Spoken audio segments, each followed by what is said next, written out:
Buenos días, doctores. La vida es un aprendizaje, la vida es un sueño y también es un reto. Bienvenidos, doctores, a la conferencia del día de hoy, jueves 15 de abril del 2021, dispuestos siempre a aprender, a incorporar los conocimientos a nuestros talentos. Les solicitamos mantener apagado su micrófono y su cámara durante nuestra conferencia. Si existiera alguna duda o alguna pregunta, les pedimos por favor realizarlas prendiendo su cámara y su micrófono. Y si se llegara a interrumpir nuestra transmisión, nosotros enseguida les estaremos enviando un nuevo link para que ustedes puedan hacer la reconexión. Para Ortodiagnóstico es un gusto presentar a nuestra ponente, la doctora Ivanova Viridiana Pérez Gómez. Es cirujana dentista egresada de la Facultad Odontológica de la Universidad Nacional de México. Cursó la especialidad en periodoncia en la Universidad Tecnológica de México. Es miembro estudiantil de la Academy of Osseointegration 2018. Es encargada del área de odontología en el Centro de Atención Integral de Pacientes en Diabetes de sede Conde de Valencia. Profesora adjunta en la Clínica de Integral en la Universidad Tecnológica de México. Es ponente en congresos internacionales, Greater New York Dental Meeting, participación y presentación de cartel en la Academy of Osseointegration y ha participado en foros dirigidos al cuidado de pacientes con diabetes tipo 2 en el Instituto de Oftalmología Conde de Valencia. El día de hoy nos comparte sus conocimientos y experiencias con el tema la periodontología como pilar en el tratamiento odontológico integral. Bienvenida, doctora. Cuando guste podemos comenzar. Muchas gracias, Pati. Muchas gracias a Ortodiagnóstico por la invitación. Y bueno, pues el día de hoy vamos a ver justo este tema. Quisiera que tomaran este tema como algo de retroalimentación a su práctica diaria. Si pudieran haber algunos tips que puedan tomar del día a día en su consulta, o a lo mejor tener algunas ideas acerca de qué a lo mejor puede estar aportando mayor valor a su práctica odontológica. Vamos a comenzar con, pues viendo brevemente esta parte de introducción y bueno, la importancia acerca de lo que nosotros realizamos en odontología, ya sea el día a día, conforme o siendo parte de el área médica. Actualmente sabemos que la situación global nos ha cambiado de un momento a otro y que ahora cada vez más los pacientes y nosotros mismos estamos siendo mucho más conscientes del estado de salud general de todos nosotros o incluso de nuestros familiares. Como parte médica o como parte de área médica, que somos nosotros los odontólogos como profesionales justo de la salud bucodental, pues tenemos que ser cada vez más capacitados, tener mucho mayor conocimiento, mayores aprendizajes y esto para ayudar, digamos, a mantener justo o a ayudar a nuestros pacientes a tener una salud óptima, a no tener, digamos, algún problema que pueda estar afectando en su sistema de manera general. Y bueno, a partir de estos conocimientos y habilidades, ya sea tratar de manera correcta a un paciente o incluso saber remitirlo. En cuanto a los padecimientos periodontales, muchos podemos identificar prácticamente y de manera rápida a los problemas derivados de inflamación, como la gingivitis o la periodontitis, pero hay que acentuar un poquito más acerca de este conocimiento o incluso el tratamiento y empezar a reconocer que este problema bucodental puede afectar de manera sistémica a nuestros pacientes. Entonces, de ahí que nosotros debemos tener las habilidades y los conocimientos para que todos, en cada uno de nuestros pacientes que vayamos revisando o que tengamos la oportunidad de hablar o tener en consulta, pues justo identificar estos signos que nos pudieran estar indicando que este paciente tiene un problema y que puede estar asociado ya sea a una enfermedad sistémica o que la misma enfermedad periodontal puede estar agravando o deteriorando el sistema de este paciente. Y como tal, pues también recordar y reconocer que hablar de periodoncia o de periodontología, pues es prácticamente hablar de estos tejidos que van a dar el soporte a todos nuestros dientes, a todo lo que nosotros vemos día con día, todo lo que nosotros queremos ya sea restaurar o reponer, y bueno, es a lo que nos dedicamos todos los días. Entonces, más que nada, como les decía, esta charla quisiera que la tomaran como algo práctico, algo, digamos, sumando a su consulta. No sé si ustedes, la mayoría, digamos, apenas estén estudiando su carrera de odontología o ya hayan terminado, y cuánto tiempo tiene que hayan terminado esta carrera y a lo mejor cómo les parecía sus clases de periodoncia o cómo trataban a sus pacientes o los tratan actualmente. Entonces, el día de hoy vamos a ver 4 temas importantes. Uno va a ser una breve historia de estos padecimientos periodontales, desde cuándo se están reportando, qué estrategias a lo mejor se han tomado a lo largo de los años. Y estas estrategias, digamos, van evolucionando conforme los conocimientos, conforme la ciencia, conforme la tecnología vaya avanzando, y qué es lo que hoy en día estamos digamos, utilizando o haciendo por nuestros pacientes. De ahí vamos a partir a la parte de relaciones interdisciplinarias, esto es cómo se debe trabajar o por qué se debería de trabajar de manera multidisciplinaria en el consultorio dental. Probablemente algunos de ustedes sean cirujanos dentistas generales, a lo mejor tenemos presencia de algunos especialistas, entonces para recordar el por qué sería importante tomar en cuenta el tratamiento periodontal justo a la práctica diaria.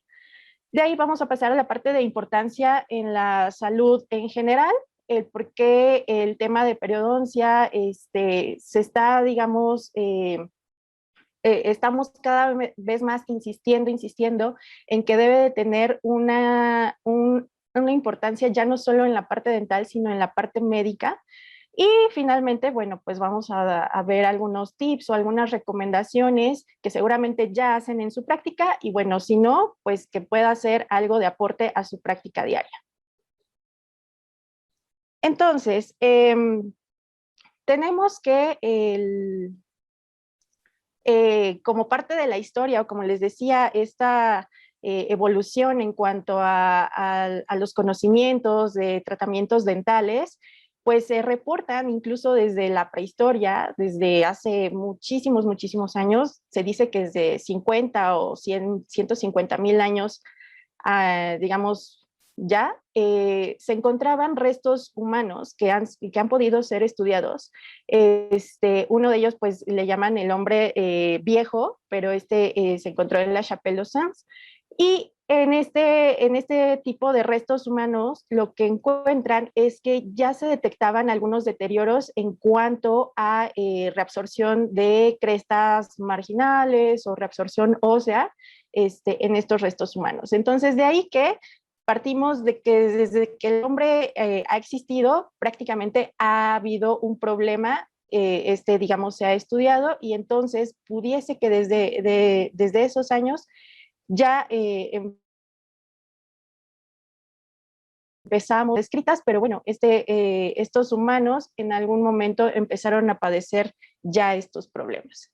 Más adelante, bueno, pues se siguen haciendo estudios en restos humanos, ya se pueden estudiar en cuanto a cuánto tiempo tenían estos restos humanos y empezar a catalogarlos en una época en donde el hombre a lo mejor ya podía tener algún tipo de lenguaje, ya podía tener algunos conocimientos sobre algunas artes, y estamos hablando, por ejemplo, de civilizaciones antiguas. No sé si han escuchado hablar acerca de lo que son las culturas precolombinas, seguramente han escuchado acerca de los mayas, aztecas, todo esto. Entonces estamos hablando en esa época en donde ya no solo podemos estudiar esos restos humanos y decir que estos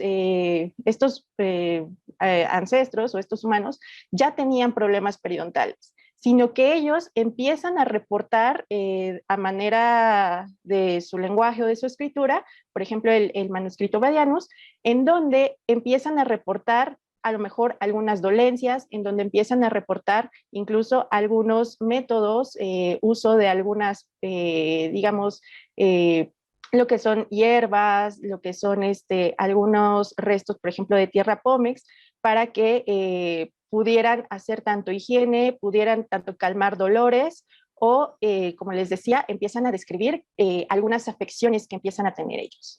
Sigue avanzando, digamos, esta línea del tiempo y tenemos ya llegando a la Edad Media, en donde sabemos que la Edad Media no fue una época en donde a lo mejor la ciencia tuviera un auge, pero bueno, digamos, estos ancestros o estas poblaciones ya empiezan a tener una escritura como mucho más entendible, ya hay comunicaciones incluso entre varias poblaciones, digamos, en partes de todo el mundo, ¿no?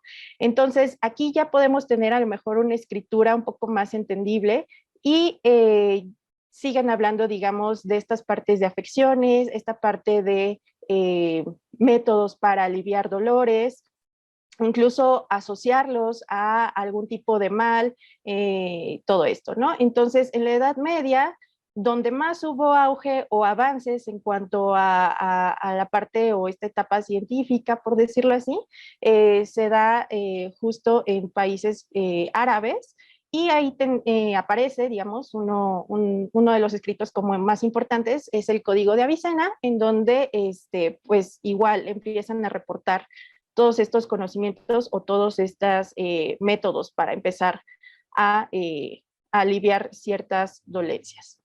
Obviamente ellos todavía no lo percibían como, o no lo llamaban como tal, o lo clasificaban como esto es inflamación, esto es, no sé, ardor, esto es sangrado. Ellos simplemente reportaban que había a lo mejor algún tipo de dolencia y cómo lo solucionaban a lo mejor con cierto tipo de hierbas. Ya para el Renacimiento, que sabemos que es el que le llaman el año de las luces, en donde la ciencia avanza un poquito más, en donde incluso ya no solo son métodos en donde te tomas esta hierbita y eso te va a hacer bien para tu malestar, sino que además en esta etapa empiezan a haber muchas prácticas en cuanto a cirugías. Entonces, en el Renacimiento, rescatables en cuanto a algunos nombres por ahí, aparece Michel Blum, se describe que es alemán, y por ejemplo, esta persona ya empieza a describir a estos depósitos de cálculos, digamos, alrededor de los dientes como sarro. Entonces, desde el Renacimiento ya podríamos llamar a estos depósitos como sarro, o ya empezaban a ver que incluso estas capas de cálculo afectaban a los dientes, haciendo sangrar las encías, es como lo describían. De ahí les mencionaba la parte quirúrgica, aparece un personaje que seguramente ya han escuchado hablar, de Ambroise Paré o Ambrosio Paré. Digamos, fue muy dedicado a la parte quirúrgica. Seguramente todo lo que han escuchado de esta persona fue justo que describió muchos instrumentos quirúrgicos, o que hacía ciertas prácticas de tipo quirúrgico para describir incluso algunos órganos o describir parte de la anatomía. Y esta persona lo que hace es describir lo que es una gingivectomía, muy digamos, a esa época, y tal cual, una gingivectomía en donde a lo mejor con instrumentos no tan delicados como los tenemos hoy en día, pero bueno, él ya describía un tipo de tratamiento para eliminar lo que es la inflamación justo de las encías, ¿no? De ahí tenemos otro personaje, digamos, importante, Eutychius. Él hace un escrito, Libellus de Deventus, donde él describe lo que es el ligamento periodontal e incluso muy a esa época lo que es el tratamiento periodontal. Entonces, describir ya este tipo de tejidos sin tener, digamos, una radiografía, imagínense cómo ha de haber sido. O sea, este personaje lo que describen es que justo después de hacer como varias autopsias, después de revisar varios cadáveres y todo esto, empieza a describir que justo alrededor de todos los dientes hay, digamos, un espacio, pero sobre todo el tejido que está alrededor de él, y bueno, pues esta parte del ligamento periodontal. Y el tratamiento periodontal que empiezan a manejar o a describir es justo el desplazamiento de estas placas de sarro para eliminar parte de la inflamación y bueno, que la persona no presentara alguna molestia. Seguimos avanzando en esta línea del tiempo, en donde pues ya para el siglo XVIII, incluso ya tenemos esta descripción o de más instrumentos dedicados a la odontología, este avance que se da en los tratamientos dentales. Incluso ya para esta época aparece un personaje muy famoso para todos nosotros, Pierre Fauchard. Él, pues sabemos que es el padre de la odontología moderna, y él en la parte de tratamiento, digamos, hacia periodoncia, empieza a describir un trabajo metódico para eliminar el sarro. Ya habíamos visto que en el Renacimiento, sí, describían estas placas de sarro, a lo mejor las retiraban con ciertos cinceles, pero incluso Pierre Fauchard afina un poquito este trabajo y empieza a hablar no solo de eliminar estas placas con cierto tipo de instrumentos, sino incluso la posición que debe tener uno como operador. Entonces, va, digamos, avanzando incluso o formándose más que nada este tipo de profesión de ya no ser a lo mejor algo rudo o algo, digamos, como nos llamaban bárbaros, y algo a ser un poquito más fino. Botot empieza a diferenciar lo que son 3 formas de periodontitis. No las periodontitis como actualmente se llegaron a conocer hace algunos años, como una periodontitis crónica o aguda, todo esto, ¿no? O necrosante. Botot las diferencia, sí, como una inflamación en cuanto a tejidos de periodonto, sobre encía, sobre hueso y sobre cemento. Él decía, por ejemplo, que había periodontitis de cemento. Entonces, no es que a lo mejor esté o tuviera tenido ideas erróneas, pero simplemente el hecho de que ya hubiese una clasificación, digamos, muy burda de lo que son las afecciones periodontales, pues quiere decir que ya estaban tomando mucho más en cuenta los problemas de tipo local, ¿no? Y como les decía, ya había un previo en cuanto a tratamientos quirúrgicos, y aquí ya se hablaba de gingivectomía, y aquí empieza a haber incluso tratamientos quirúrgicos y cauterizantes, ¿no? Sería como el previo a lo que ahorita conocemos como cirugías con electrobisturí. En ese entonces, los tratamientos quirúrgicos, se hablaba uno de eliminar, de hacer las gingivectomías tal cual, cortando sin medir, sin hacer un sondeo, o sea, prácticamente como veían ellos clínicamente, tal cual era cortar esta parte de encía inflamada o que veían que estaba afectada y tan tan. Ahora los tratamientos quirúrgicos y cauterizantes sí iban enfocados a eliminar este tejido digamos, inflamado, y lo que hacían en ese entonces era que a partir de algunos instrumentos los calentaban o los ponían al fuego a rojo vivo, y con ese tipo de instrumentos, digamos, ubicarlos en lo que conocemos como surco o bolsa periodontal, y así eliminar este tejido, digamos, inflamado. Ese era uno de los tratamientos. Afortunadamente, ya también para ese siglo, y previamente ya manejaban como los opiáceos o estas inhalaciones de algunos derivados de hierbas en donde podían estar anestesiados en este caso, y bueno, a lo mejor con eso mitigar un poco la molestia durante el procedimiento. Ya para el siglo XIX empiezan a ver otro tipo de avances en cuanto a, al estudio un poco más allá de la medicina, el ver los factores que causan una enfermedad. Para esta época, muy importante la invención, por ejemplo, del microscopio. El microscopio, digamos, para ese entonces ayudó a empezar a entender que la enfermedad, en este caso para la enfermedad periodontal, no solo eran, digamos, estos depósitos de cálculo, sino ver que ese cálculo se componía de microorganismos y entonces entender que, digamos, empezar a tener estas teorías acerca de que la enfermedad se daba por acúmulo de bacterias, ¿no? De aquí tenemos dos autores, uno Adolf Witzel, perdón. Él empieza a describir lo que es una alveolitis infecciosa y esta alveolitis infecciosa, como él la describía, se podría dar por retracción gingival, lo que conocemos hoy como recesiones gingivales, formaciones de bolsas periodontales, empieza a describir esta formación o este espacio donde pues, se pueden desplazar estas placas de cálculo, estos microorganismos, y justo el depósito de cálculo o incluso la supuración que se da en estos surcos. Para él, el tratamiento para estas alveolitis infecciosas, el ver un diente afectado era hacer la extracción. Era como la manera de erradicar para este personaje lo que era un problema periodontal. Que eso, para ser siglo XIX y actualmente mucha gente empieza a tener esta creencia que si llega a tener una molestia es mejor hacer la extracción que incluso preservar el diente o hacer otro tipo de terapias, ¿no? Y otro de los autores, Levi Spear, este personaje desde el siglo XIX inventa lo que es el hilo dental.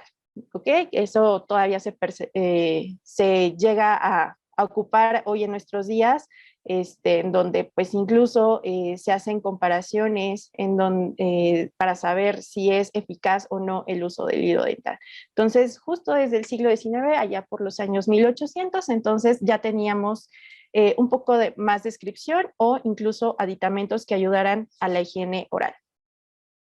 Para el siglo XX, bueno, se da un avance mucho mayor acerca de todo lo que es desde, digamos, en cuanto a tecnología, ya a finales del siglo XIX, principios del XX, pues surge esta parte de la radiología, y bueno, pues ya aplicada en la radiología dental, empezar a ver justo estas estructuras o cómo se conformaba, qué componía realmente a los maxilares, cómo estaban los dientes dentro de boca. Entonces, esto nos abre mucho más el panorama, incluso para hacer mejores o empezar a dar mejores diagnósticos o saber qué padecimiento puede tener este diente y su posible solución.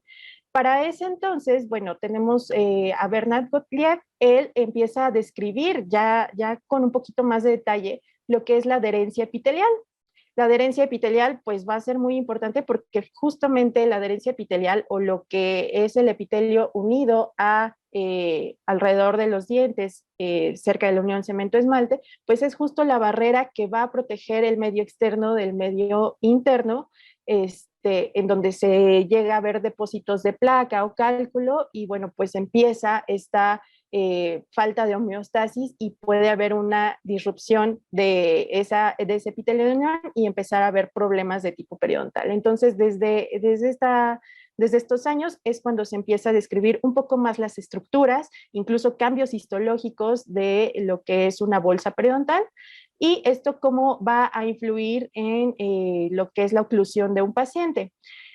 Ya también con este tipo de conocimientos, Wesky nos empieza a describir cuáles son o cómo es una pérdida ósea horizontal y vertical.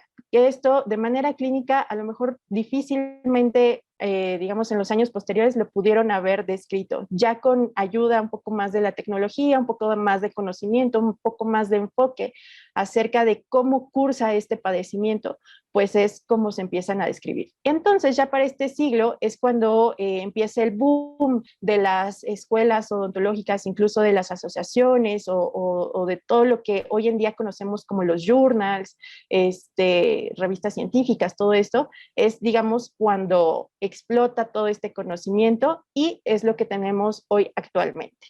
En la actualidad, pues, ¿qué contamos? Con todo lo que son métodos, digamos, de diagnóstico radiológicos, de tomografía, podemos hacer una una historia clínica mucho más completa, tenemos instrumentos especializados para medir lo que es un surco periodontal, tenemos como les decía, la parte de imagenología muy avanzada en donde podemos incluso ya hacer tratamientos para sustituir dientes perdidos. Ya no solo nos estamos enfocando en aliviar, en mitigar alguna especie de dolor, en retirar placas de placa dentobacteriana o de cálculos, sino también ya empezamos a tener mucho más herramientas para sustituir o para regenerar digamos, a manera molecular, todo el avance que tenemos para hacer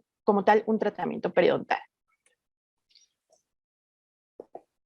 Y bueno, pues la periodoncia, entonces, en resumidas cuentas, a partir de todos estos años, tenemos que la periodoncia pues va a ser justo esta especialidad odontológica que se va a encargar justo de las enfermedades, tanto de los tejidos de soporte, de alrededor de todos nuestros dientes o en caso de que tengamos algún sustituto como implantes.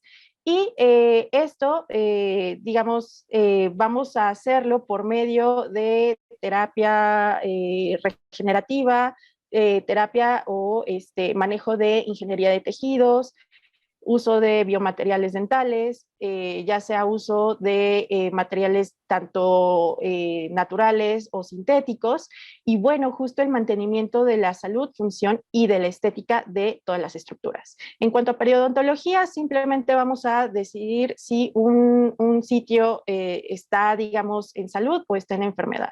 Pero entonces, aquí es donde reunimos todos los conocimientos previos y que se han obtenido. Y es que hablar de enfermedad periodontal o de estas afectaciones periodontales, podemos hablar, como les decía al inicio, de lo que reconocemos fácilmente. Este paciente a lo mejor tiene gingivitis, este a lo mejor tiene periodontitis, ¿no? Pero la enfermedad periodontal engloba muchos factores. Es una enfermedad multifactorial en donde ya no nos podemos basar en que solamente es dado por bacterias, sino el tipo o sitio específico en donde se esté dando esta afectación, el tiempo que lleva, cómo está el sistema inmune del propio paciente, cómo, si tanto inmune o si tiene alguna enfermedad, digamos, sistémica, y bueno, tanto los factores que se pueden modificar y no modificar de manera general, ¿no? Para que no tengamos este tipo de problemas. Y entonces pasamos a la parte de por qué sería o por qué es importante que hablemos de una odontología interdisciplinaria y que incluyamos a la periodoncia dentro de nuestra práctica diaria. Periodoncia, entonces, hablamos de que es hablar de los tejidos de soporte, que recordando, pues son estos dos tejidos duros, tanto el hueso alveolar como el cemento radicular, y los tejidos blandos, que es la encía y el ligamento periodontal. Esto forma parte de este periodonto, que le llamamos, y este periodonto finalmente es el que va a recubrir o va a sostener a todos los órganos dentarios. Si ustedes, digamos, se dedican a la práctica general, si son protecistas, si son ortodoncistas, si son endodoncistas, todos tenemos que ver algo en común, y es que todos nos enfocamos en un aparato que está, digamos, formado por estos tejidos, ¿no? Entonces, entre relaciones interdisciplinarias, prácticamente podemos decir que estamos o tendríamos que estarnos coordinando con todas las especialidades para la atención integral de un paciente. En el caso de endodoncia, y esto también está descrito, hay problemas que le llamamos endoperidontales. Y es que hay que recordar que, bueno, pues sí, alguien o un paciente que empiece a tener una afección de tipo endodóntico puede llegar a tener un problema periodontal simplemente por estar pegado a las siguientes estructuras. Esto es que debido a la anatomía de lo que son los conductos radiculares y cómo están ellos distribuidos dentro de los dientes, sabemos que los conductos radiculares no van a ser, digamos, un solo conducto, digamos, de cámara hacia el foramen apical, sino que estos conductos pueden tener incluso variaciones. Entonces, se habla de que si un paciente empieza a tener un daño endoperiodontal, ya sea que una afectación, supongamos endodóntica, puede afectar al periodonto, o si está afectado el periodonto y el paciente presenta periodontitis, puede estar afectando a la parte endodóntica o incluso estar combinadas. Esto, digamos que aunque pareciera un proceso individual y se desarrollen de manera independiente, pues está dado en el mismo diente y por ende todo lo que llega a rodearlo. En cuanto a algunas afectaciones, en cuanto a endoperio, podemos tener que un paciente simplemente pueda tener una enfermedad endodóntica, ahí le llamaríamos una enfermedad endodóntica primaria, o el paciente pueda tener una afectación simplemente periodontal. Pero cuando empieza a haber esta combinación, podemos tener este tipo de lesiones en donde podríamos llamarlo como ¿qué fue primero? ¿El huevo o la gallina? En este caso, una lesión endodóntica primaria y que pueda derivar en una periodontal secundaria, o que tengamos una periodontal primaria con una endodóntica secundaria. Esto, digamos, va a ser importante si ustedes reciben justo a un paciente, llega con dolor, le hacen historia clínica, empiezan a ver que a lo mejor el paciente refiere haber tenido abscesos, o estas saliditas que ellos le llaman de pus, o estas bolitas que ellos refieren, toman radiografías y entonces ustedes empiezan a diagnosticar a este paciente, empiezan a hacer su revisión en cuanto a si hacen sondeo, en cuanto a si hacen percusiones, en cuanto a si hacen pruebas de sensibilidad y todo esto, y a lo mejor puede ser que su paciente haya cursado solamente con un padecimiento endodóntico, pero digamos, no hay que confiarse. Si empezamos a ver que este padecimiento empieza a tener algún índice de que está pasando algo de manera periodontal, atender las dos situaciones, ¿ok? En este caso, pues si vemos, simplemente les platico rápido de esta radiografía, refieren a esta paciente, es un diente 22, en donde ya tenía una restauración previa, pero empezó a tener justo esta parte de una lesión periapical, donde presentaba un absceso de manera persistente, empiezan tratamiento de conductos, ahí está la fotografía justo de una fistulografía, para ver de qué diente podríamos estar hablando el problema. Y sí, tal cual, vemos que la lesión, digamos, abarca el periápice de todo lo que es el lateral, pero, digamos, a sus citas recurrentes de endodoncia, no hay remisión de este absceso, sigue habiendo supuración, sigue habiendo problema. Yo al ver la radiografía, bueno, primero lo que reviso fue, en este caso, fue si había alguna especie de, aparte de la lesión, lo que es pérdida de hueso a nivel crestal, movilidad en ese diente, ya de manera clínica viendo a la paciente, y no hay nada de esto. Hago un sondeo y resulta que mi sondeo aparece, digamos, con cifras normales, no más de 3 milímetros, pero al momento de ver un poquito más el caso, y que no hay remisión y que sigue habiendo molestia, bueno, pues entonces nos vamos a la parte quirúrgica, en donde, como les decía, los tejidos, digamos, a nivel crestal o a nivel del margen gingival o lo que está más cerca de la corona, se encontraban de manera saludables, pero bueno, debido a la lesión y que no remitía, pues esto ya se tuvo que hacer un abordaje quirúrgico en donde tuviéramos que eliminar todo este tejido que estuviera causando la reabsorción ósea y la constante supuración de la paciente.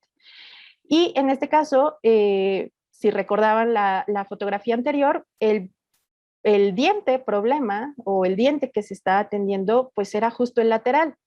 Y haciendo ya este abordaje quirúrgico, lo que vemos es que es el diente, es el canino, es el diente 23, el que no presentaba, digamos, hueso vestibular, el que presentó mayor pérdida ósea, y que, digamos, las radiografías o incluso nosotros al estar viendo un problema de un diente, tenemos que ver, digamos, si los demás o lo que están en conjunto no están afectados.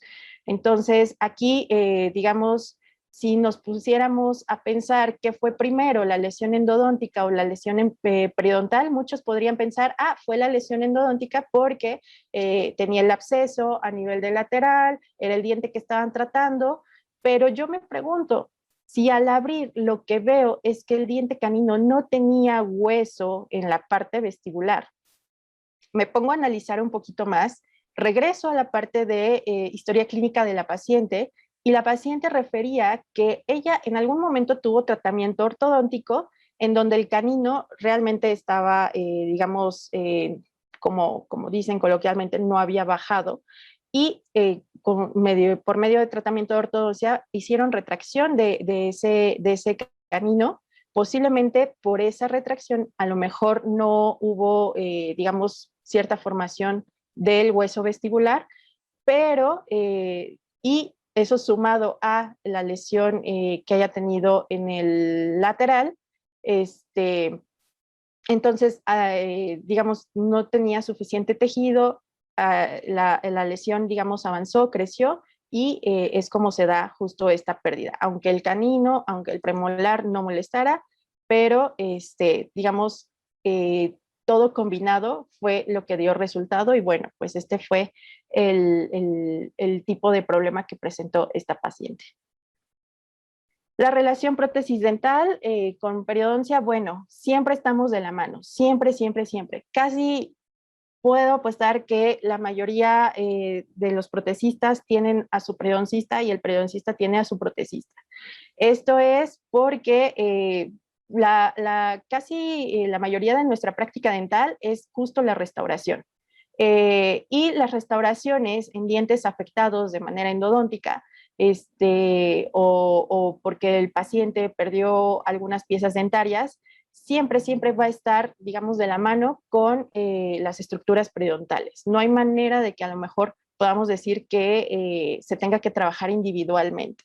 Y es importante porque si todos nosotros nos dedicamos a la parte de restauración, pues entonces debemos de conservar cierta, ¿cómo decirles? Bueno, como dice aquí, como la homeostasis o cierta relación en donde mi restauración no afecte a los tejidos periodontales, o bien si mis tejidos periodontales están afectados, no lleguen a ser un impedimento a que yo realice una restauración efectiva y que pueda, digamos, decir que eso va a durar a un largo plazo, ¿no? Entonces, esto, si llevamos a cabo esta relación sana entre estas dos disciplinas o en estos dos tratamientos, pues va a ser justo el punto clave o la llave del éxito para que, digamos, toda restauración o todo tratamiento que hagamos nosotros tenga un avance a largo plazo de manera exitosa, que el paciente realmente vaya, que el paciente se sienta, digamos, a gusto y que se sienta, digamos, bien de haber tenido un tratamiento correcto o llevado de la mano. Y es que hablar de prótesis dental, como les decía, puede ser, sí, restauraciones a lo mejor que solo abarquen la cara oclusal o lo que llamamos como restauraciones clase 1, pero cuando empezamos a tener pacientes que tienen restauraciones que abarquen o que sean de tipo prótesis fija, prótesis removible, a lo mejor tratamiento, restauraciones con implantes, pues entonces el panorama de tratamiento de estos pacientes o lo que vamos a nosotros a llegar a tocar en ese paciente no solo va a ser la cara oclusal, seguramente vamos a tener que tratar de mantener los tejidos saludables.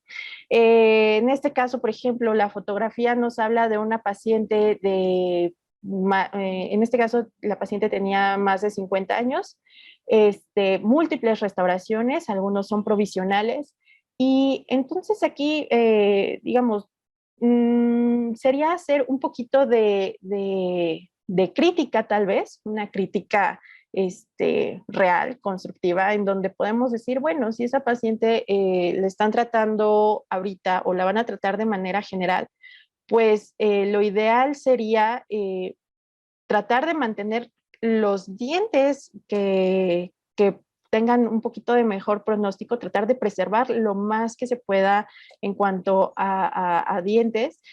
Restaurar, a lo mejor sí, ya uno pensaría, bueno, aquí podría ser una prótesis fija o puede ser un removible o le puedo proponer implantes. Ya el tratamiento, digamos, restaurativo, dependiendo de habilidades y conocimientos de cada quien, incluso de los deseos de cada paciente. Pero finalmente, si vamos a trabajar con un paciente de este tipo y este paciente nos hablara, supongamos, en cuanto a tipo de presupuestos, nos hablara de yo solamente podría hacerme una prótesis removible. Bueno, ¿qué le puedo ofrecer yo a esta paciente?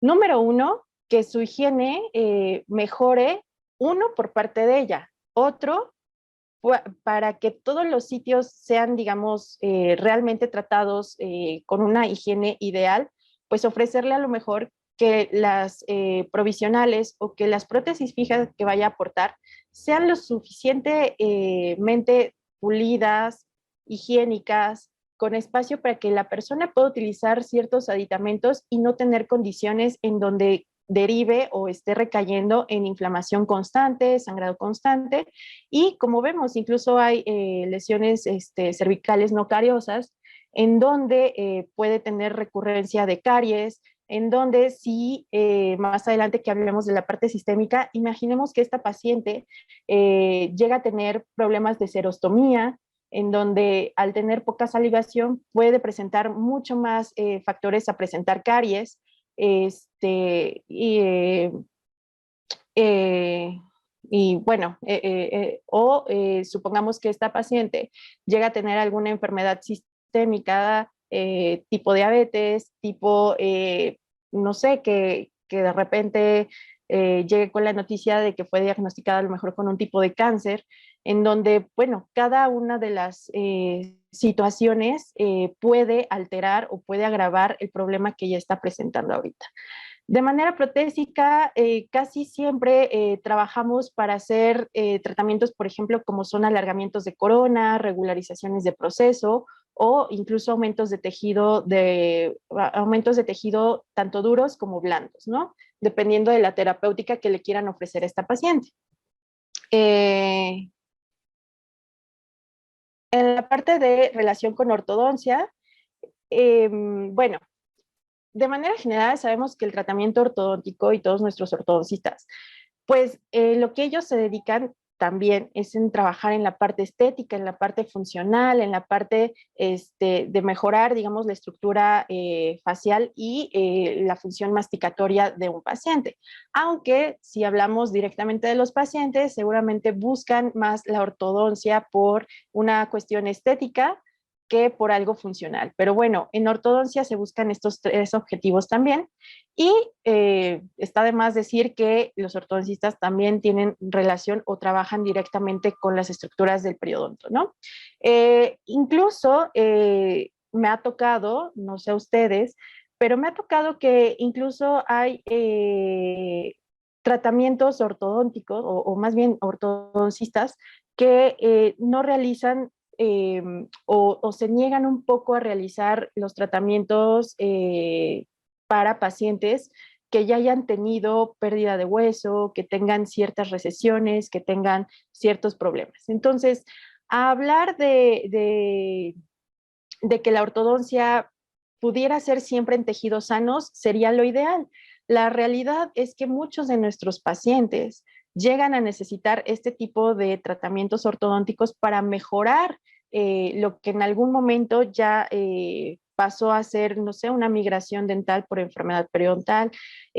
Sabemos perfectamente que si hay pérdida de dientes y estos no son reparados o no son restaurados, pues obviamente los demás dientes por fisiología y por función empiezan a adaptarse de alguna manera para compensar la función que tenían estos dientes perdidos. Entonces, de ahí que de manera, digamos, de ortodoncia hacia periodoncia, a lo mejor nos pueden requerir tratamientos en donde nos pidan hacer, no sé, una ortodoncia acelerada, pero de periodoncia hacia ortodoncia también requerimos a veces de que un paciente llegue a recobrar un poquito más el tipo de función o de oclusión que llegue a tener. Entonces, de ahí, pues sí, movimientos de ortodoncia, digamos, dentro de su tratamiento podemos tener, ya sabemos, intrusión, extrusión, vestibularización, verticalización, todo esto. En cuanto a los problemas estéticos que nos puede ayudar un ortodoncista, un periodoncista, bueno, es en tratar de mantener un margen gingival de manera regular. Por eso es que algunos de los tratamientos o al hacer movimientos ortodónticos va a haber una variación en los tejidos, digamos, contiguos, en el caso de los periodontales. En el caso del margen gingival, es muy común que a lo mejor los ortodoncistas, terminando su tratamiento dental, requieran de hacer estos alargamientos de corona para tener una sonrisa mucho más estética, o incluso nosotros requerir de tratamientos ortodónticos, si es posible el caso, para cerrar espacios en zonas interdentales y que con ayuda de estos movimientos puedan cerrar y formar una papila interdental.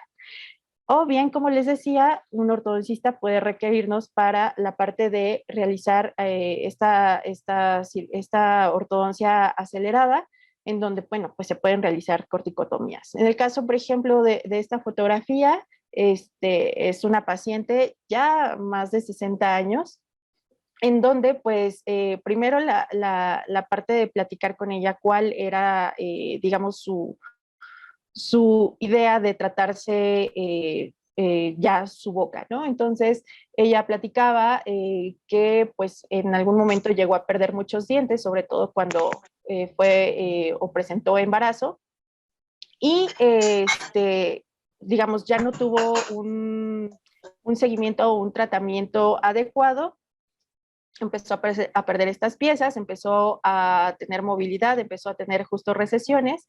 Entonces, a la hora de que llega a una atención dental, pues la propuesta de atenderla de manera integral. La opción, digamos, más sencilla, a lo mejor hubiera sido decirle, podemos hacer una prótesis removible y ahí intentar, digamos, compensar un poquito lo que usted ya perdió. La otra es, bueno, si tenemos a un suficiente tejido que soporte a sus dientes, si la movilidad puede ser tratada, si la enfermedad periodontal puede ser de alguna manera detenida, por decirlo así, y podemos ofrecerle un tratamiento ortodóntico para así tratar de recuperar un poquito más de tejido y entonces después de eso, ahora sí, irnos por una restauración completa.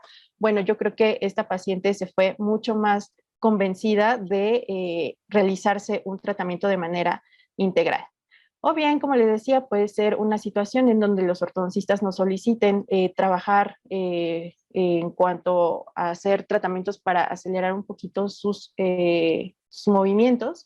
En este caso, si ven la fotografía, se ve algo raro, pareciera que tuviéramos dos arcadas interpuestas, pero no, el paciente así se presentaba. Es un paciente que tuvo, digamos, esta parte de labio paladar y fisurado, en donde ya lleva, digamos, varios procedimientos, sobre todo en ortodoncia, mucho tiempo, y justo es indicar tratamientos en donde puedan todavía con el tratamiento previsto en ortodoncia mejorar el problema de este paciente. Entonces, de ahí que pues también nos podemos llevar de la mano. En la cuestión de la relación con odontopediatría, bueno, odontopediatría, no sé si les pasó a ustedes, pero por lo menos cuando yo llegué a cursar odontopediatría, pues prácticamente era como atender a adultos, pero en chiquito. Prácticamente las estructuras, todos los tejidos son muy similares, muy similares. La cuestión es que en la edad infantil uno pensaría, bueno, puede ser que un niño, obviamente, apenas le vamos a enseñar a cepillarse, y manteniendo su higiene, bueno, pues no va a tener problemas de caries o no va a tener problemas de inflamación o esta gingivitis, ¿no? Y sí, en parte es justo la edad en donde los niños empiezan a adquirir diferentes hábitos de cuidado y es importante que uno como adulto los esté acompañando o en este caso los papás sean acompañados por un profesional de la salud en donde le ayude a tener, digamos, a enseñarles a tener buenos hábitos o a saber cómo hacer las cosas. Pero más allá de eso, muchas veces en edades muy tempranas o en situaciones donde de manera congénita se dan mucho, digamos, estos nacimientos con algunos síndromes, con algún tipo de alteraciones, en donde es posible que incluso la formación del macizo maxilofacial no se dé de manera correcta. Pero de primera instancia sí, vamos a trabajar, yo sé que un odontopediatra puede hacer esto perfectamente, de llevar a cabo tratamientos de salud o de higiene para un paciente, pero no está de más recordarlo. Sí, nos vamos a enfocar en ellos, en estas enfermedades inducidas por placa, pero también hay situaciones virales, por ejemplo, la gingivoestomatitis herpética, en donde empieza a tener, digamos, efectos a nivel bucal, algunas enfermedades necrosantes, sobre todo en pacientes que son, digamos, en edad entre los 11, 14 años o tener periodontitis en estadios severos. Esto por muchos otros factores. ¿Okay? En el caso, por ejemplo, de esta fotografía, sí, yo sé que es un paciente que está siendo tratado ortodónticamente, pero también es un paciente que, digamos, está pasando esta etapa infantil a una edad un poquito de pubertad, en donde pues la afectación que este paciente tenía requería de aditamentos fijos en boca, en donde si los tenemos en estas condiciones, bueno, podemos empezar a generar problemas en vez de estar dando soluciones o mayores citas incluso dentales, ¿no?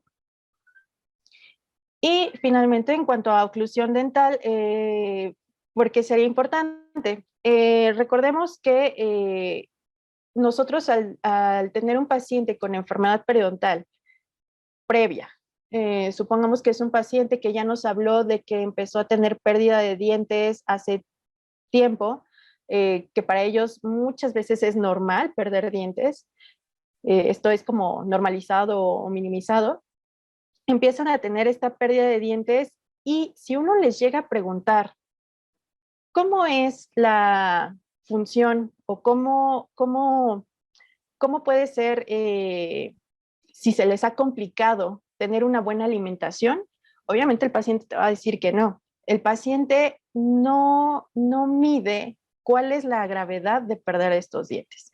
El paciente simplemente va a decir, como bien, como lo que me gusta y sí, sin problema puedo realizar mis actividades, salvo si es un paciente que empieza a tener pérdida de los dientes frontales, ahí sí puede haber un poquito el cambio incluso anímico o mental de este paciente de empezar a tener vergüenza por tener algo mal en la parte estética, ¿no? Pero de manera funcional es muy difícil que un paciente admita que tiene un problema al momento de realizar masticación, ¿no? Y importante saber o recordar que en sí el periodonto, como es algo que recubre a todos los dientes, una de sus funciones va a tratar de compensar las fuerzas masticatorias. Si este periodonto se encuentra inflamado, realmente va a servir muy poquito de resolver esas fuerzas o tratar de compensar esas fuerzas. Y entonces lo que va a haber es algo de adaptación en cuanto a las estructuras que aún estén presentes, en cuanto a los dientes que aún estén presentes.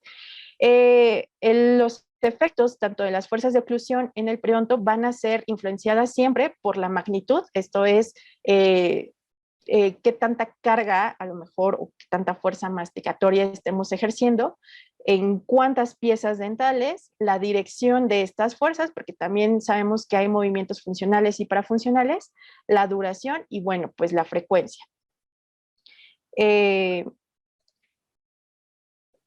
Incluso en estos tiempos se han dado más consultas en odontología por pacientes que están presentando fracturas en dientes, ya sean naturales o dientes con restauraciones. Entonces, de ahí que podemos hablar justo de lo que es un trauma oclusal o por qué no lo estamos a veces tomando muy en cuenta, ¿no? Entonces, el trauma oclusal va a ser un tipo de daño al periodonto, un traumatismo como tal, ya sea por fuerzas que sí sean funcionales, como las masticatorias, lateralidad y todo esto, o parafuncionales, por ejemplo, un paciente bruxista. Esto va a seguir causando como el daño en este periodonto y el periodonto no va a haber manera, si es que tiene alguna enfermedad, no va a haber manera, va a exceder, digamos, esta capacidad de compensación y no va a tener tiempo como de hacer una adaptación y reparación. Algo que se lleve de manera fisiológica normal y es por eso a lo mejor que se estén dando justo estas fracturas, ¿no? En el caso de esta fotografía, se las pongo de manera lateral justo porque no sé si recuerdan en algunas clases de oclusión cuando hablaban de la curva de Spee, cuando hablaban de la esfera de Monson y todo esto, ¿no? O tener en cuenta, si nosotros pudiéramos estudiar cómo está mordiendo este paciente, pues vemos, uno, que le hacen falta piezas dentarias.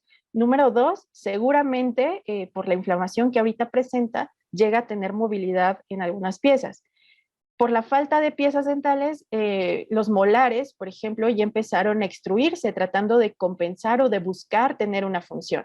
Si nos vamos un poquito más atrás en la parte inferior, que sería como en este caso el diente 38, vemos que este diente, su cara oclusal prácticamente está mesializado, no está cumpliendo ninguna función, pero bueno, hasta ahí se estuvo adaptando. Entonces, realmente este paciente ha tenido un cambio abismal, pero este cambio ha sido de manera crónica. Este paciente no se ha dado cuenta o no percibe más bien que tenga dificultades para realizar su alimentación, en este caso masticación, y a lo mejor este paciente lo único que le interesa es reponer las piezas dentales de la parte anterior, porque es lo que se ve.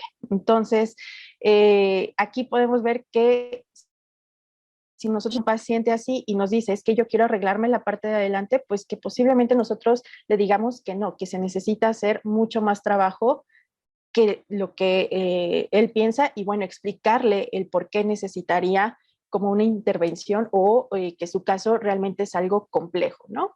En cuanto a oclusión y traumatismo, se habla de, o se hace una clasificación si es un traumatismo primario o secundario. En cuanto a primario, pues recordar que es un traumatismo que, digamos, por algún tipo de tener como interferencias, por ejemplo, al momento de ocluir o de hacer lateralidades, al momento de restaurar, por ejemplo, y que la resina quede un poco alta o la restauración quede alta, y no reponerla, bueno, y si mi paciente tiene un periodonto sano, entonces ese estímulo que esté por esta restauración alta, bueno, puede estar causando inflamación al periodonto o un traumatismo secundario en donde pues ya tenemos una afección de los tejidos periodontales y que por movilidad y lo que presenta este paciente pues siga avanzando este tipo de trauma oclusal. Algunas teorías en cuanto a cómo se da la pérdida ósea, en que si influye o no influye lo que es un trauma oclusal, bueno, pues se mencionan unas como las teorías de Glickman o las de Warhol, en donde ellos prácticamente explican cómo sería esta, digamos, el sitio donde esté presionando cierto punto en cada una de las piezas dentarias que pudiera ser que se esté haciendo una pérdida ósea en ese sitio.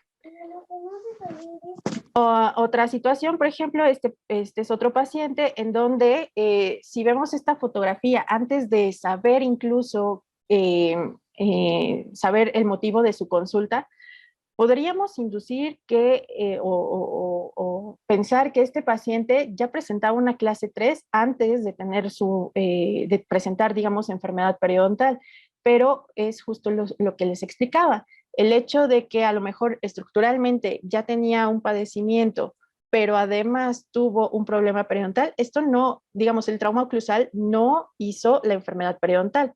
Aquí, digamos, el paciente pudo haber estado en clase 3, a lo mejor en algunos sitios tener cierta inflamación o cierta pérdida ósea, pero si ya hablamos que este paciente empezó a tener enfermedad periodontal, movilidad dental, cambios en cuanto a posición de órganos dentarios, entonces ya está afectando mucho, digamos, la primera condición, que era el tipo de oclusión que presentaba. Eso en cuanto a relaciones interdisciplinarias. Vamos a hablar un poquito de la importancia de por qué esto nos tendría que llamar la atención o ser mucho más enfáticos si sabemos que nuestro paciente tiene alguna afectación sistémica. Y es que, digamos, de manera general, una enfermedad periodontal o una afectación periodontal la puede presentar y se reporta, se estima que sea el 80% de la población adulta, esto es arriba de 35 años a nivel mundial, que vaya a presentar, digamos, este tipo de problemas. Si nos ubicamos un poquito más aquí en México, ¿qué podemos empezar a tomar en cuenta acerca de enfermedad periodontal en nuestra población? A lo mejor el tipo de higiene que tenemos. Y para eso, digamos, hay reportes o hay ciertos como censos que llegan a realizar. En este caso es uno del 2018, en donde quieren ver cómo es la higiene en una población de México y lo dividen por rango de edades. En este caso lo que utilizan es el tipo de reporte, pues simplemente es hacer un índice de placa de tipo iOS. Normalmente no se utiliza, digamos, de manera para hacer estadísticas, todo esto. Y en este tipo de reportes, digamos que lo que nos arroja es que los pacientes, entre menor edad tengan, tienen una higiene, digamos, más cercana a excelente o buena. Pero a medida que, como tal cual dicen, ¿no? A partir de la vida adulta y sobre todo a partir, en este caso, de los 50 años en una población de México, la higiene ya empieza a marcarse más hacia la parte regular. Y bueno, eso es como el panorama general que podríamos tener de la población, de todas las personas, digamos, que llegamos a atender en los consultorios. Otra de las partes, bueno, una es justo la higiene, cómo estamos nosotros cuidando nuestra salud bucodental o nuestra higiene, que sería como parteaguas para no tener problemas de inflamación o cuestiones así como para empezar, digamos, con problemas gingivales. Pero también viene otra parte. Y esto es igual una especie de censo en donde nos dicen cuáles fueron las causas principales de muerte en México durante el año pasado. Si vemos como la tabla de manera general, podemos ver que la primera causa de muerte en México el año pasado fue problemas de corazón, seguido por la situación pandemia COVID. En tercer lugar tenemos diabetes mellitus y de ahí empezamos a tener otros factores, como desde tumores malignos, digamos, asociados a problemas cáncer, digamos, enfermedades como influenza, neumonía, enfermedades del hígado, cerebrovasculares, importante, aunque esté en el número 7, pero bueno, es un buen número de pacientes con bueno, que tuvieron fallecimiento por esta causa. Agresiones tipo homicidio, eso no compete tal cual a una enfermedad sistémica, accidentes de otros tipos y enfermedades pulmonares obstructivas. Ahora, ¿por qué les presentaba esta tabla y por qué sumarlo a esta charla en cuanto a enfermedades periodontales o a esta importancia de la atención? Y es que como tal, la la enfermedad periodontal o el tener una inflamación de manera local, que pensamos muchas de las veces, ¿no? Que la inflamación gingival solamente va a estar en margen gingival y que no va a afectar a otros órganos. Pues resulta que justo una inflamación en cualquier, digamos, sitio localizado, pues va a estar comunicado a todo nuestro sistema por algo muy sencillo, por lo que es el torrente sanguíneo. Todo lo que derive acerca de inflamación, todos estos mediadores químicos, todas estas señalizaciones que dan las células, vamos a tenerlas, digamos, siendo este tipo de células o estos intermediadores químicos y todo esto van a estar viajando siempre por torrente sanguíneo. Entonces, condiciones bucales, ya hablábamos que el 80% de nuestra población va a tener alguna enfermedad periodontal a lo largo de su vida, sobre todo en adultos. Otra de las condiciones que más estamos viendo a diario, pues son tratamientos por caries. Y bueno, se dice que 9 de cada 10 personas va a presentar alguna caries, un problema de caries en su vida. Entonces es un número que sigue siendo muy alto. Y más que nada en la cuestión salud en México, bueno, aquí tenemos que hablar no solo de la atención que tiene el paciente, y no es por parte de nosotros, sino cada cuando es que un paciente busca esta atención dental, cómo es o cuál es la preferencia, a lo mejor los costos, que sea lo más sencillo. No le estamos dando realmente la importancia en cuanto a tener un cuidado de salud dental general. Bueno, en cuanto a condiciones bucales, vamos a tener este rango de padecimientos, y en cuanto a enfermedades periodontales relacionadas a enfermedades sistémicas, tenemos enfermedades cardiovasculares. Ya habíamos hablado que esta causa de muerte fue número 1 en México el año pasado. Y como les decía, todo lo que son bacterias, todo lo que son mediadores químicos, todo lo que es esta cascada de inflamación y todo lo que se da en el proceso fisiopatológico de una enfermedad periodontal va a seguir viajando por torrente sanguíneo, llegando a algunos otros órganos y afectando de manera local a esos otros órganos. Puede ser desde incluso causar ateromas en lo que son vasos sanguíneos, en afectar lo que es la irrigación, en afectar incluso algunos nervios, ¿no?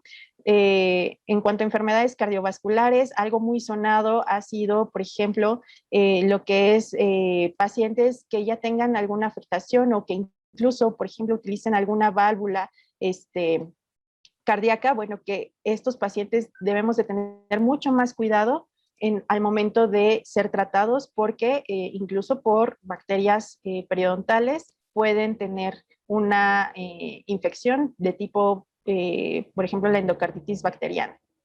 En cuanto a embarazos, si una mujer embarazada presenta previamente enfermedad periodontal o empieza a desarrollar esta enfermedad periodontal, sabemos que está relacionada con nacimientos prematuros, y bueno, pues que no se dé como tal un embarazo a término, o que empiece a tener complicaciones, ¿no? O incluso estos problemas ya asociados a hipertensión, esta preeclampsia, también puede estar asociada a una enfermedad periodontal. Diabetes, bueno, tengo muchísimo que hablar de diabetes. Tan solo sabemos que son una de las comorbilidades que se presentan en México. México viene siendo el país, me parece que es el sexto país con más casos de diabetes en su población. Se habla de que en México tenemos 8.6 millones de personas diagnosticadas con diabetes, ya con diagnóstico, digamos, en mano, o que se les haya dado un médico. Pero lo importante también aquí es que hay muchos pacientes que no saben que tienen un problema, digamos, un problema metabólico, en cuanto a niveles altos de glucosa en sangre, y que andan sin diagnóstico, y como tal es una enfermedad que al igual que la de periodontitis es de tipo crónico. No hay una afectación de un día a otro, pero las complicaciones crónicas que llegan a haber, ¿no? En diabetes hablamos incluso de ceguera, amputaciones, problemas renales, problemas cerebrovasculares, todo esto.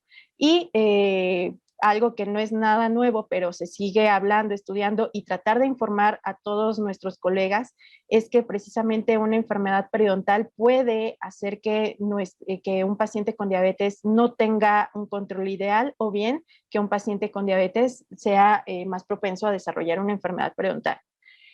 Y digamos algo pues reciente en este último año que nos ha tocado vivir en pandemia, pues es la relación incluso de enfermedades periodontales con COVID. Incluso no sé si han tenido la oportunidad de leer este tipo de notas, digamos, más enfocadas a nuestra área odontológica. Llegó a salir, digamos, una revisión de casos en donde ven justo si hay alguna relación en cuanto a si un paciente presenta periodontitis, si llega a tener alguna complicación con COVID, y encuentran ellos por historias clínicas en sus centros de salud, que justo los pacientes que han sido intervenidos en hospital por COVID o que han presentado mayor riesgo de cuidados intensivos, si tienen periodontitis, tienen un riesgo de 3.5 veces mayor de estar en cuidados intensivos, o 4.5 veces más de necesitar un ventilador. Esto es, si un paciente no tiene periodontitis, a lo mejor de 10, uno necesita el ventilador, pero si tienen enfermedad periodontal, casi 5 de estos pacientes, si tienen periodontitis, estarían requiriendo este ventilador. O incluso algo, digamos, un dato como mucho más fuerte, es que de estos pacientes que ya no llegaron a sobrevivir al padecimiento de COVID, presentan un número de que es 9 veces mayor la probabilidad de un paciente con periodontitis llegar a fallecer por COVID. Y en general, recordar que la enfermedad periodontal es una enfermedad de tipo inflamatoria, sí infecciosa, sí todo lo que habíamos hablado de multifactorial, pero el ser una enfermedad inflamatoria es muy seguro, y es lo que se sigue estudiando y asociando con otras enfermedades inflamatorias que tengan, digamos, una sinergia de que la condición sistémica pueda empeorar. Llámese, incluso hay estudios para artritis, hay estudios para lo que es incluso Alzheimer, padecimientos cerebrovasculares, todas estas cuestiones llegan a ser de manera sinérgica y bueno, que puedan provocar un mayor problema a nivel sistémico. De ahí la importancia de que todos nosotros, siempre que recibamos a un paciente, el área que seamos, siempre nos fijemos en cómo está siendo, digamos, tanto el hábito de higiene, o si empezamos a detectar un problema ya de tipo inflamatorio, o que podamos decir que este paciente ya está cursando por una periodontitis.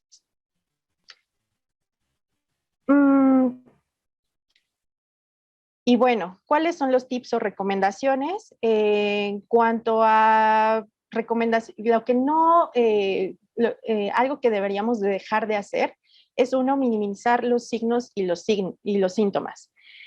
Es muy común que un paciente llegue a consulta y si nosotros empezamos a detectar sangrado, por ejemplo, y se le cuestiona al paciente si había notado que tenía sangrado, el paciente lo niegue o diga sí, pero poquito. Entonces, nosotros como profesionales de la salud sería importante que cuando empecemos a detectar sangrado, movilidad dental, depósitos de cálculo, o de placa dentobacteriana, si radiográficamente empezamos a ver que no hay una armonía en cuanto a lo que es el hueso, digamos, en la parte más crestal, si empezamos a ver ese tipo de cambios, no minimizarlos. Sí avisarle, aquí empieza a haber un problema, es importante que empiece a tomar medidas. Si vemos que es una mala higiene, empezar a recordar técnicas de cepillado, empezar a recordar aditamentos. Y tratar de eliminar esta parte de sí sangra, pero es poquito, ¿ok? Cuando hacemos, por ejemplo, un periodontograma, es decir, nosotros hacemos, incluso sacamos un porcentaje en donde se le dice al paciente tal cual, este es su porcentaje de sangrado. O sea, ¿está sangrando? Sí o no. Pero no decir, es poquito, es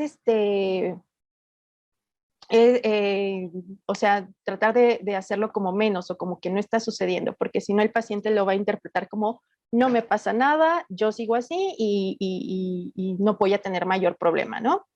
En cuanto a las restauraciones, pues yo les recomendaría el no realizarlas sobre sitios con problemas periodontales. Esto es, me ha pasado, digamos, en pacientes que he revisado, digamos que el común denominador de ellos es que todos tenían diabetes tipo 2.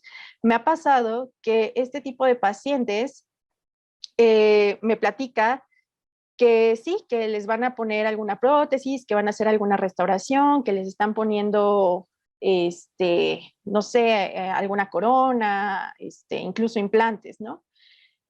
Pero la condición actual de ese paciente es que primero se debe de atender la parte periodontal. O sea, son pacientes que en ese momento presentan tanto depósitos de placa dentobacteriana, la higiene por parte de ellos no es buena, hay sangrado, hay movilidad y entonces cuando se les pregunta, bueno, y dentro de su plan de tratamiento, vieron la posibilidad de hacerle una limpieza y muchos de ellos me contestaban, sí me la van a hacer, pero cuando terminen mi coronita, cuando terminen mi esto, cuando terminen con otro. Y no, hay que tratar de cambiar ese chip y primero tener tejidos saludables y después realizar alguna restauración. Algo que no recomendaría, pues evitar o no realizar interconsultas, tal vez por pena, tal vez, yo no diría falta de conocimiento, pero sí a lo mejor por pena de pedir ayuda a alguien más. Pero el realizar a veces las interconsultas lleva una dinámica de tratamiento muy, muy rápida, muy amena para los pacientes y hasta ellos se sienten mucho más seguros de que alguien en específico los va a atender para cada problema, ¿ok? Por eso les digo, no es de conocimientos, todos somos totalmente capaces de reconocer algún problema, si viene de tipo endodóntico, si es un paciente para ortodoncia, si es todo esto. Pero nosotros, digamos, el tratar de abarcar todos estos temas y aplicarlos, la verdad, yo lo siento muy difícil. Yo no me siento con las capacidades, a lo mejor, y no tengo, por ejemplo, los conocimientos para hacer algo completamente ortodóntico. Sé por dónde puede ir el tratamiento. Entonces es cuando voy, hablo con la persona encargada de esa especialidad y bueno, que ya me explique y se encargue justo de tratar a este paciente. Entonces, eso es, digamos, lo que no recomendaría. Lo que sí recomendaría, alguno de los puntos, bueno, pues siempre, esto es como disquito rayado desde que estudiamos en la facultad, ¿no? De siempre hacer una exploración completa y detallada.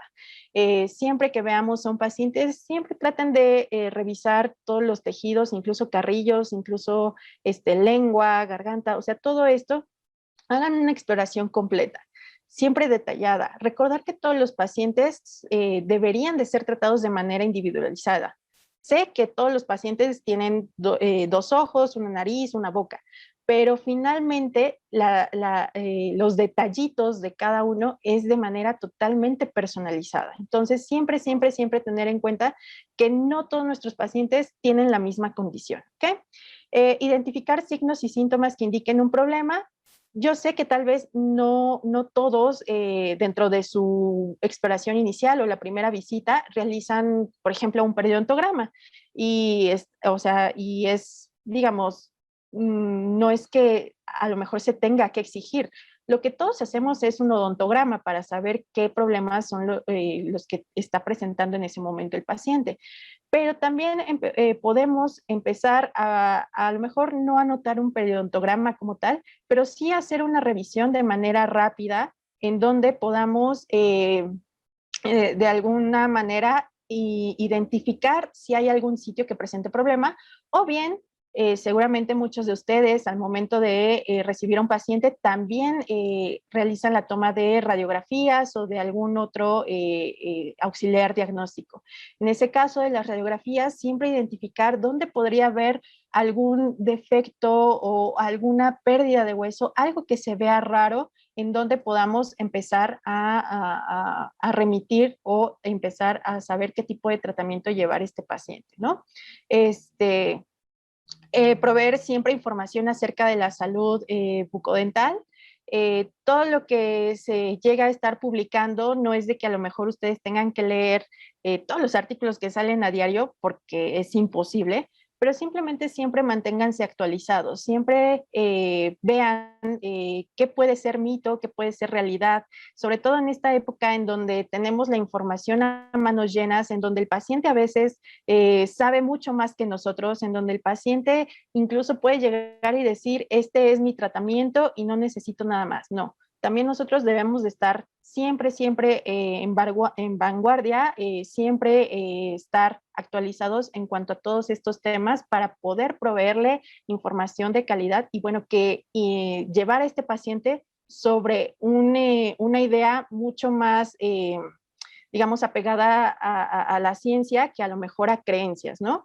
En este punto, por ejemplo, si nosotros hablamos de culturas antiguas en donde utilizaban las hierbitas, en donde utilizaban ciertos remedios, que a lo mejor hoy en día pueden seguir funcionando, pero yo les preguntaría, ¿cuántos de ustedes no han tenido pacientes que de repente dicen, ay, fíjese que leí que lavarme los dientes con aceite de coco, con alguna otra cuestión, es lo mejor?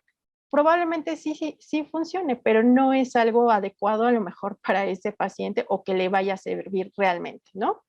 En cuanto a realizar reportes anuales, esto es, cada vez que tengan a un paciente y a lo mejor este paciente llega con ustedes y prácticamente se casa con ustedes y va año con año a sus revisiones, ¿no? Entonces, por lo menos cada año hacer un comparativo de cómo ha ido evolucionando el tratamiento de este paciente o si ha tenido algún cambio, porque incluso desde ahí podemos empezar a notar ciertas diferencias de cómo fue llegando nuestro paciente a atenderse a lo que hemos realizado, pero si hay algo que nos empiece a dar una alerta de que esté cursando por algún cambio de manera fisiológica, ¿no? En este caso, si tenemos radiografías comparativas, nos podemos dar cuenta incluso si ese paciente empezó a tener pérdida de hueso en algún momento o en ese momento, y bueno, empezar a tratarlo. Y bueno, su comunicación multidisciplinaria, esto no solo entre colegas, no solo entre nuestra clínica dental, entre todos nosotros, sino también darse la oportunidad de hablar, por ejemplo, con algún nutriólogo, de hablar con algún médico, de algún endocrinólogo, cualquier área médica seguramente va a aportar algo de valor, y que puede empezar a tener esta asociación o tener un mejor conocimiento acerca de los padecimientos que esté presentando un paciente, ¿no?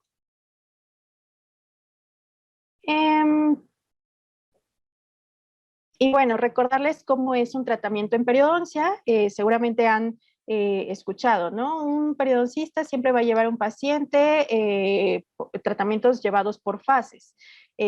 Los periodoncistas pues realmente no solo nos encargamos a lo mejor de la parte de eliminar digamos, factores irritantes o de hacer limpiezas, ¿no? Porque a veces se nos cataloga en ese punto, ¿no?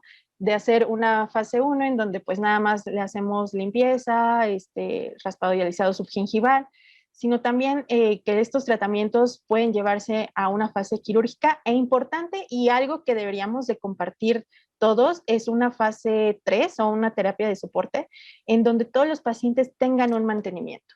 Yo sé que algo o un cliché es el paciente debe de acudir a su consulta dental cada año. Muchos sí lo hacen, algunos no tanto o no tan recurrentes, pero esa fase 3 sería ese tip de realizar de nuevo un reporte de cómo se encuentra mi paciente en ese momento y tratar de seguir manteniendo los resultados si es que son favorables, y si no son favorables, bueno, pues entonces empezar a trabajar o a remitir ese paciente al área adecuada. Y para todos aquellos que a lo mejor les gusta más un poco los temas de periodoncia, bueno, ahí de manera muy resumida, pues les pongo justo a qué se dedica lo que es una fase 1, una fase 2 o una fase 3. Si ven, todos estos temas que vimos el día de hoy realmente es para hablar durante mucho tiempo. Esto realmente fue algo muy resumido, de tratar de volver a conectar el porqué, la importancia de todos estos temas en nuestra práctica diaria, pero de todo podríamos hablar solamente de diagnóstico, hablar solamente de terapias, hablar solamente de por qué puede darse a manera fisiológica o a manera un poquito más molecular, celular, de cómo se da esta relación entre enfermedades periodontales y otras afectaciones. Entonces, la verdad es que sí estuvo complicado tratar de hacer esto como en chiquito. Y algo que quisiera que se lleven el día de hoy es que pues nosotros sí debemos siempre estar actualizados y sabemos que podemos realizar cualquier protocolo o técnica que ya estén establecidas para nuestra práctica diaria. Eso lo hacemos, digamos, y nos los enseñan desde que estamos en la carrera. Pero, sin embargo, siempre recordar que cada paciente va a requerir ser atendido de forma individualizada. Ya no solo es nosotros ver al paciente cómo tiene que cambiarse unas restauraciones, tiene que cambiarse, o tiene que hacerse extracciones de piezas a lo mejor ya sin pronóstico, todo esto, sino ya meternos un poquito más en cómo está de manera general este paciente. Eso sería, digamos, un plus a toda la práctica, sería, digamos, una forma ideal de empezar a trabajar en conjunto y de incluirnos en la parte de salud de todos nuestros pacientes. Y bueno, pues sin más, hasta aquí he terminado. Muchas gracias por su atención y no sé si tengan alguna duda, comentario. Doctora, creo que la doctora Claudia Moreno tenía alguna pregunta, había levantado la mano en el chat. No sé si la doctora Claudia quiera exponernos preguntas o dudas.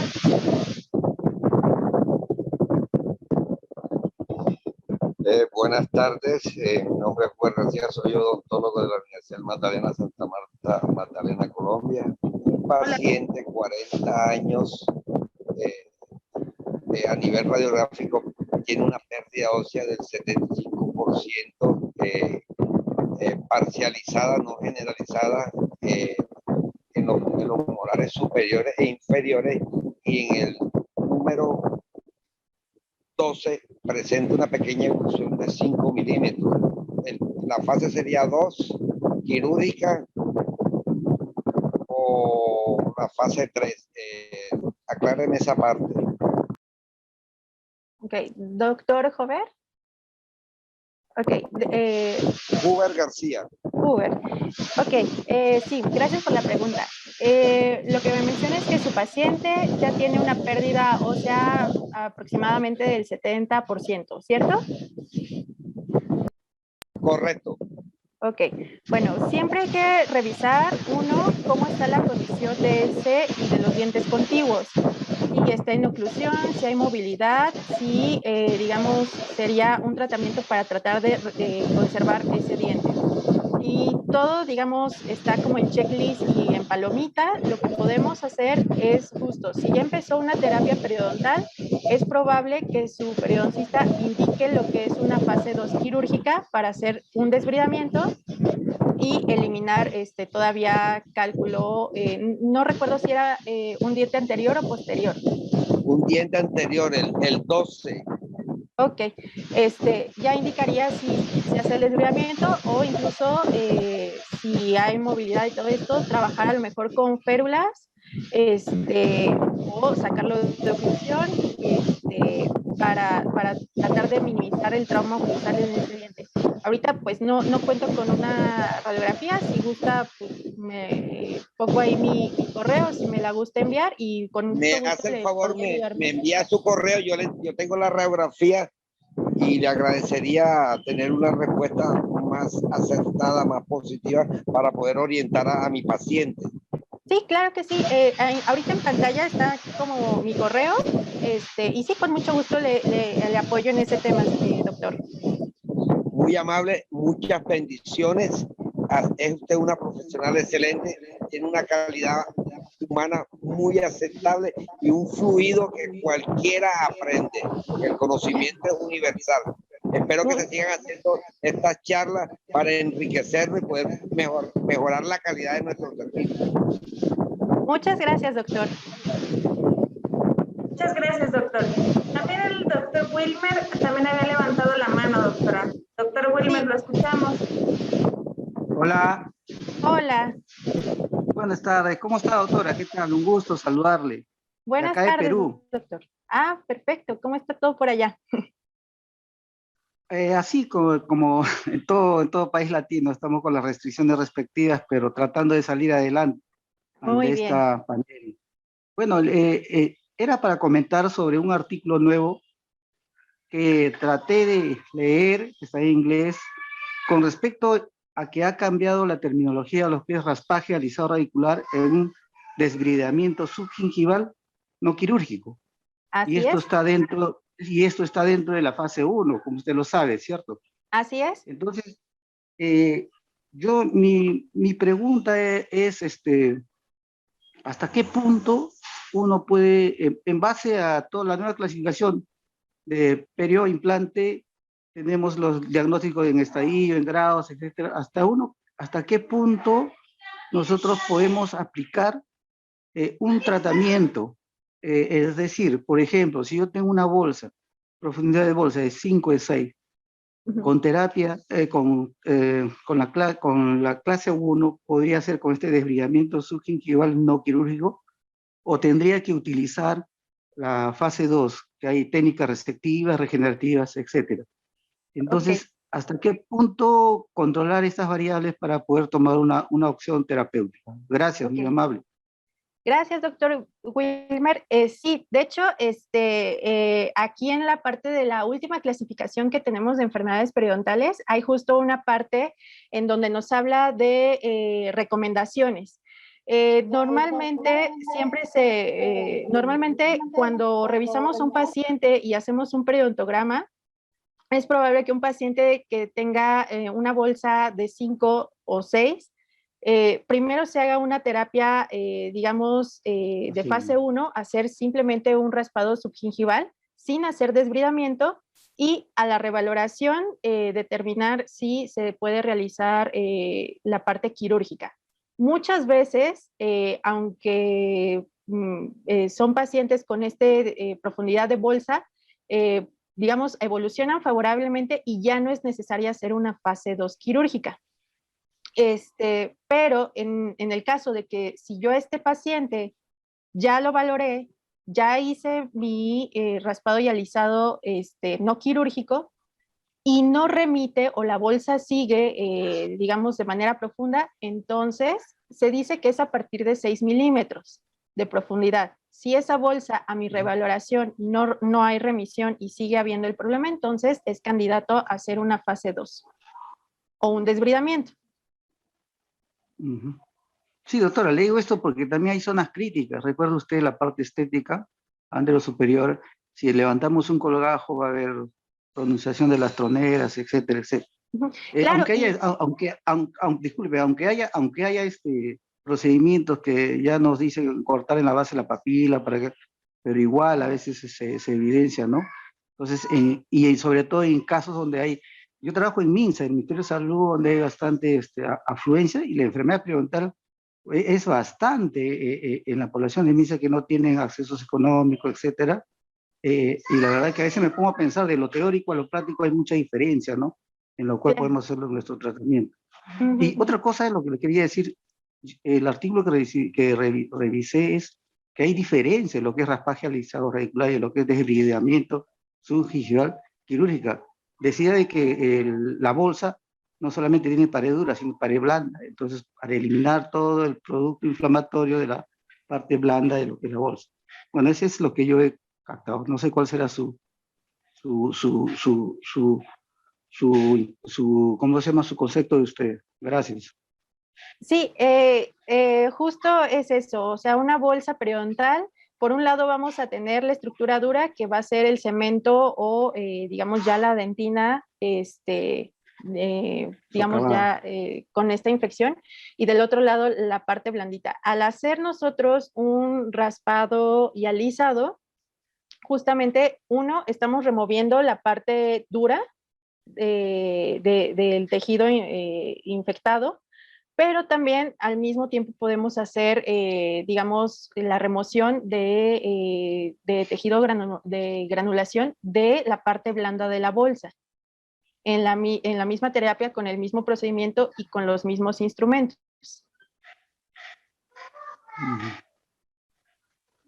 Sí, doctora, perfecto. Muy amable, gracias. A usted, doctor. Muchas gracias, doctor Wilmer, por su participación. ¿Alguien, algún otro doctor que tenga alguna pregunta, alguna duda, algún comentario? Tengo otra pregunta. Claro, doctor, adelante. Para la doctora, mira, en la época de que yo estudiaba, pues el profesor Periodonza nos enseñó una técnica de campo abierto. Actualmente se está manejando o ha mejorado esa técnica de campo abierto periodontal, como lo enseñaron a uno, o ha habido un cambio con respecto de estas técnicas, por favor. Muchas gracias. Sí, yo creo que se refiere justo a la parte de desvidamiento o lo que antes llamaban como curetaje abierto. Así es, los cambios que se han dado, digo, ahorita la parte que se está actualizando o que tratan de mejorar es justo que la odontología sea lo menos invasiva posible, o ya se maneja este término de odontología mínimamente invasiva. Con este concepto o con esta ideología, lo que se intenta es que incluso los procedimientos quirúrgicos sean mucho más detallados en cuanto a si hay la posibilidad de realizar un procedimiento como un desbridamiento sin, por ejemplo, hacer liberatrices. Y como hace ratito el doctor William mencionaba, hay técnicas en donde ya incluso se maneja lo que es una preservación de papila, o hacer unos abordajes mucho más pequeños. Incluso ya se trabaja con parte de microscopios para tener mucho mayor visibilidad del campo sin tener que hacer un abordaje muy, muy amplio. Eso, digamos, dependiendo de cada caso, ¿no? Pero sí, digamos, el concepto es el mismo, llegar, hacer un desbridamiento abriendo un acceso por medio del colgajo. En este caso ya empieza a haber sin liberatrices, y también hay diseños de incisiones en donde podamos preservar justo papilas. Muchas gracias, doctora. Está bien su respuesta y la entendí. Muy amable. ¿De qué? ¿Alguien más, doctores? Doctora, la doctora Betty Díaz dice: mil gracias, doctora Ivanova, de mucha ayuda su ponencia. Gracias por la invitación y bonita tarde a todos. También nos comenta la doctora Diana Rivera que gracias por la conferencia. Muchas gracias. Pues bueno, doctora, creo que ya no hay más preguntas, más dudas. Queremos agradecerle a la doctora Ivanova Pérez por su infinitos conocimientos que nos acaba de compartir, por todas sus experiencias durante su vida profesional. Nos es grato contar con participantes interesados en actualizarse permanentemente y contar con su atención. Solicito por favor el correo de la doctora para tener un intercambio profesional con ella y los colegas que podemos unirnos, pues tener esas bases para poder uno hacer un intercambio, una interconsulta para mejorar la calidad del servicio en nuestro país. Muchas gracias y bendiciones para todos los colegas de Latinoamérica. Muchas gracias, doctor. Claro que sí, estaremos en contacto con usted y apoyándole con los contactos de la doctora Ivanova. Y les invitamos a participar en nuestra próxima actividad de actualización que se llevará a cabo el día 20 de mayo con el tema Una mirada a la implantología de lo básico a lo complejo. Recordándoles, doctores, que en ortodiagnóstico nos dedicamos a la imagen de tomas dentales y estudios de ortodoncia. Y recuerden que por su salud de los pacientes, un diagnóstico preciso. Que tengan excelente día, doctores. Muchas gracias. Nos vemos próximamente. Bonito Hasta día. luego, gracias. Hasta luego.